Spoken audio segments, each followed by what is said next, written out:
Hello बच्चों, आपण आजच्या या व्हिडिओमध्ये क्लास 7चा जो लेसन नंबर 17 आहे सायन्सचा इफेक्ट्स ऑफ लाईट हा लेसन आपण इथे बघत आहोत।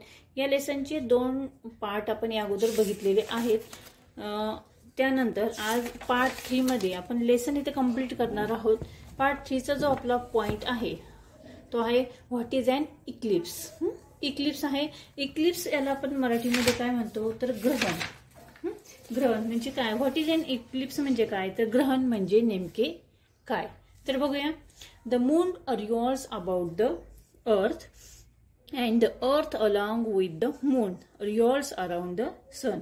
म्हणजे पृथ्वीभोवती चंद्र फिरतो व चंद्रासह पृथ्वी सूर्याच्या भोवती फिरते।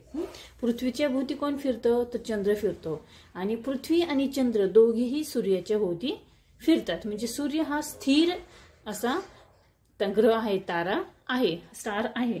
आणि त्यानंतर बघा, जेव्हा ही फिरण्याची क्रिया चालू असते त्यावेळेस this orbits of revolution are all different.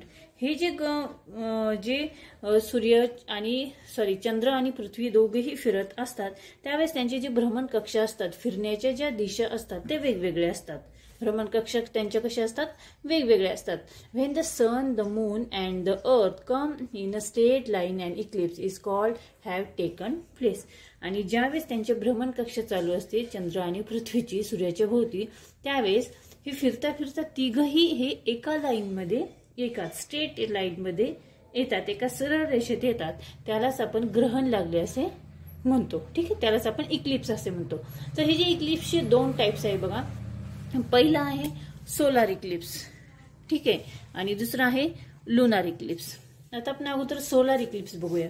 Solar Eclipse यालाच आपण सूर्यग्रहण असे म्हणतो।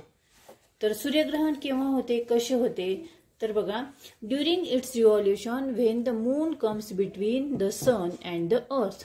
ज्यावेळेस फिरता फिरता सूर्य व पृथ्वी यांच्या दरम्यान, यांच्या दोघांच्या मध्ये ज्यावेळेस मून येतो म्हणजे चंद्र येतो त्यावेळेस काय होते तर या चंद्राची सावली जी असते, अर्थ, shadow of the moon is cast of the earth. या चंद्राची सावली ही पृथ्वीवरती पडते। And the sun cannot be seen from the part in the shadow. आणि त्यामुळे त्या तेवढ्या भागातून आपल्याला सूर्य दिसत नाही आणि यालाच आपण सूर्यग्रहण असे म्हणतो। बघा, पृथ्वी आणि चंद्र दोघेही फिरता फिरता आपल्या आपल्या भ्रमण कक्षेमध्ये ते ज्यावेळेस एका सरळ लाईन मध्ये येतात आणि ज्यावेळेस पृथ्वी आणि सूर्य या दोघांच्या मध्ये चंद्र येतो त्यावेळेस ही चंद्राची सावली जी असते ती कशावर पडते तर पृथ्वीवरती पडते।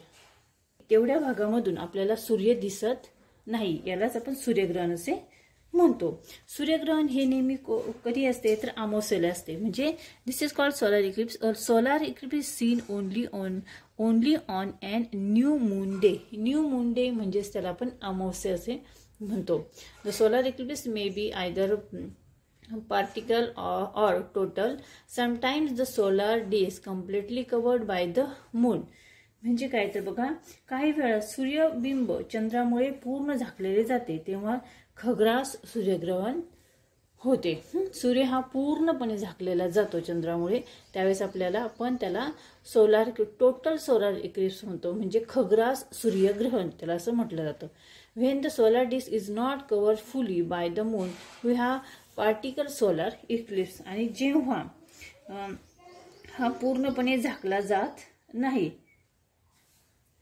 त्याला खंडग्रास आपण असे म्हणतो। म्हणजे खग्रास आणि खंडग्रास अशी सूर्यग्रहणाचे दोन प्रकार पडतात। ठीक आहे, during a solar eclipse during ultraviolet rays which are harmful to us reach the earth. आणि हे सूर्यग्रहणाच्या वेळी जे हानिकारक अतिनील किरण असतात ते पृथ्वीवरती पोहोचतात आणि सूर्यग्रहण हे आपण उघड्या डोळ्यांनी कधीही बघू शकत नाही, कारण ते अल्ट्राव्हायोलेट रेज जे असतात, जे हार्मफुल असतात ते पृथ्वीवरती पडतात आणि त्यामुळे आपल्या डोळ्यांना त्यामुळे इजा होऊ शकते। Solar eclipse should never be watch with the naked eye. A special type of goggles should be use for this purpose. अशा वेळेस एक विशिष्ट प्रकारचे आपण गॉगल्स, सनग्लासेस आपण त्यावेळेस वापरतो, चष्मे आपण वापरतो। ठीक आहे, त्यानंतर पुढचं बघा, लुनार इक्लिप्स यालाच आपण चंद्रग्रहण असे म्हणतो.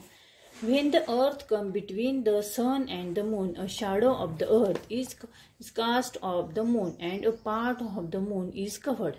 This is called lunar eclipse. बघा, ज्यावेळेस चंद्र आणि पृथ्वी दोन्हीही फिरत एक चंद्र, पृथ्वी आणि सूर्य तिघेही फिरत ज्यावेळेस एका लाईनमध्ये येतात आणि त्यावेळेस काय होतं की सूर्य आणि चंद्र, सन आणि मून यांच्या दोघांच्या मध्ये अर्थ येते, म्हणजे पृथ्वी येते. त्यावेळेस पृथ्वीची जी सावली असते ती चंद्रावरती पडते आणि चंद्राचा काही भाग काय होतो, मूनचा काही भाग हा कव्हर होतो, म्हणजे झाकला जातो. त्यालाच आपण चंद्रग्रहण म्हणजे लुनार इक्लिप्स असे म्हणतो. Lunar Eclipse is seen only on a full moon day. Lunar Eclipse हे केव्हा दिसते आपल्याला, तर ते पौर्णिमेलाच दिसते. फुल मून डे म्हणजे पौर्णिमा. ठीक आहे. If the whole moon comes in shadow of the earth, it is a total lunar eclipse. When the shadow of the earth is cast only one part of the moon is particular lunar eclipse. You can watch a lunar eclipse with a naked eye. A lunar eclipse can be seen over a period of a few hours. बघा, चंद्रग्रहण हे केव्हा होतं, ते पौर्णिमेलाच होतं आणि पृथ्वीच्या सावलीत पूर्ण चंद्र आला तर खग्रास चंद्रग्रहण होते आणि चंद्राचा काही भाग पृथ्वीची छाया काही भागावरती पृथ्वीची छाया पडली, म्हणजे पृथ्वीची सावली पडली, त्याला खंडग्रास चंद्रग्रहण असे म्हणतो. चंद्रग्रहण हे आपण उघड्या डोळ्यांनी बघू शकत नाही. चंद्रग्रहण काही तासच दिसू शकते. ठीक आहे. इथे चंद्रग्रहणाच्या आणि सूर्यग्रहणाच्या काही आकृत्या दिलेल्या आहेत बघा, सोलार इक्लिप्स आणि लुनार इक्लिप्स. बघा, सोलार इक्लिप्स आहे. सोलार इक्लिप्स मध्ये बघा, इथे सन आहे, इथे अर्थ आहे आणि दोन्हीच्या मध्ये काय आहे, मून आहे. त्यामुळे अर्थ आणि सनच्या मध्ये मून आल्यामुळे सोलार इक्लिप्स होते. आणि इथे बघा सन आहे आणि इथे मून आहे आणि या दोन्हींच्या मध्ये अर्थ आहे, त्यावेळेस लुनार इक्लिप्स असे, त्याला आपण लुनार इक्लिप्स असे म्हणतो. ठीक आहे. तर आजच्या व्हिडिओमध्ये आपण इथे बघा इक्लिप्स हा जो टॉपिक आहे तो इथे बघितलेला आहे आणि त्याचे दोन्ही टाइप्स आहेत तेही इथे बघितलेले आहेत. आय होप ते तुम्हाला नक्की समजले असेल. या पद्धतीने आपण हा जो लेसन आहे तो इथे कंप्लीट केलेला आहे. हा व्हिडिओ तुम्हाला कसा वाटला मला कमेंट्स करून नक्की कळवा. व्हिडिओ जर आवडला तर या व्हिडिओला तुम्ही नक्की लाईक करा, शेअर करा आणि चॅनलवर नवीन असेल चॅनल नक्की सबस्क्राईब करा. पुढच्या व्हिडिओमध्ये आपण लेसन नंबर जो 18 आहे साऊंड, तो लेसन आपण इथे स्टार्ट करणार आहोत. ठीक आहे. व्हिडिओ बघितल्याबद्दल धन्यवाद.